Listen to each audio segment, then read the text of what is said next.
Millions of tax dollars are spent on this type of computer surveillance, a disgusting procedure for a professed free society.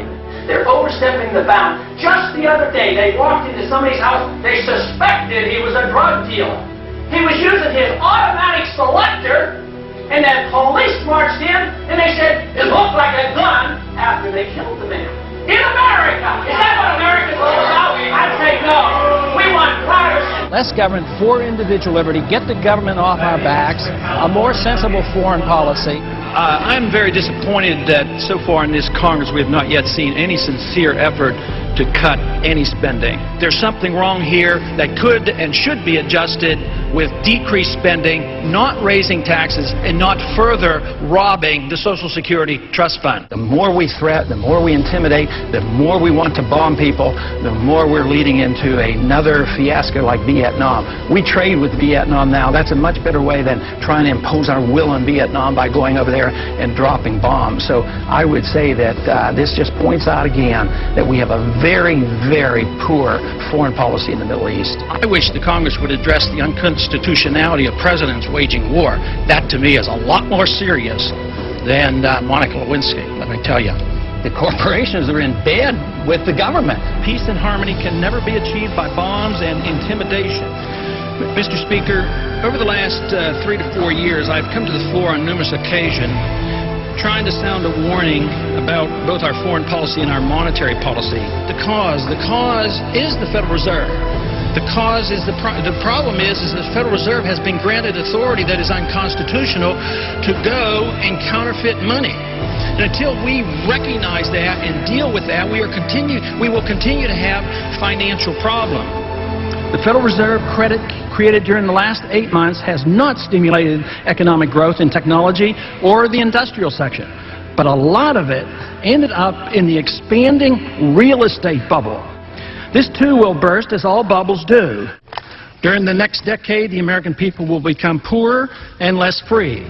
I do not see any reason whatsoever to take young men and young women and send them 6,000 miles off to a land to attack a country that has not committed any aggression against this country. War is not popular. People get killed and body bags end up coming back.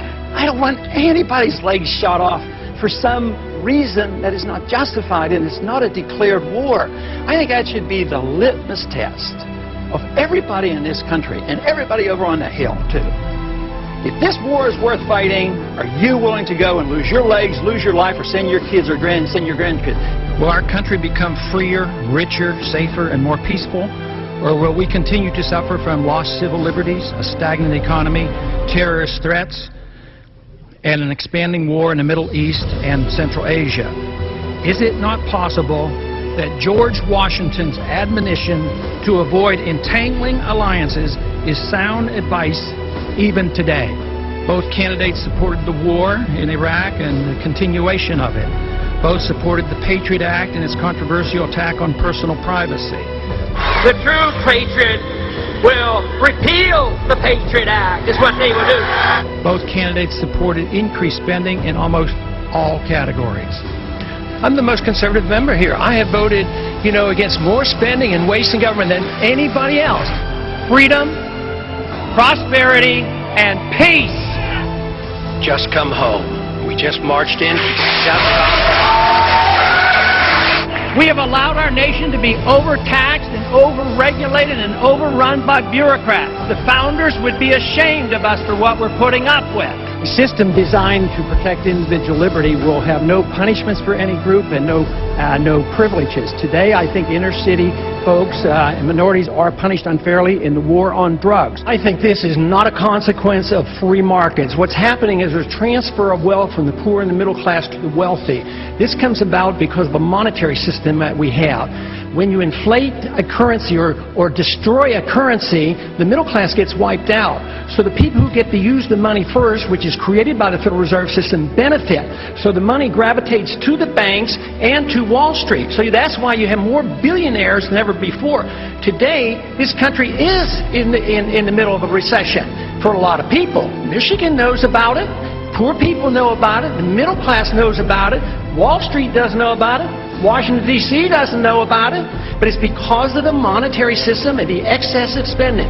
As long as we live beyond our means, we are destined to live beneath our means, and we have lived beyond our means because we are financing a foreign policy that is so extravagant and beyond what we can control, as well as the spending here at home, and we're depending on the creation of money out of thin air, which is nothing more than debasement of the currency. It's counterfeit, and it is a natural, predictable consequence that you're going to have people benefit from it and other people suffer.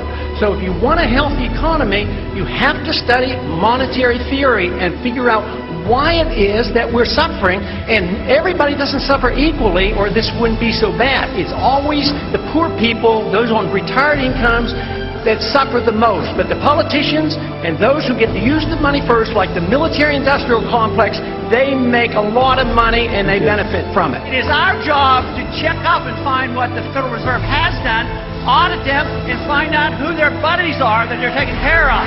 It's trillions of dollars we're spending on these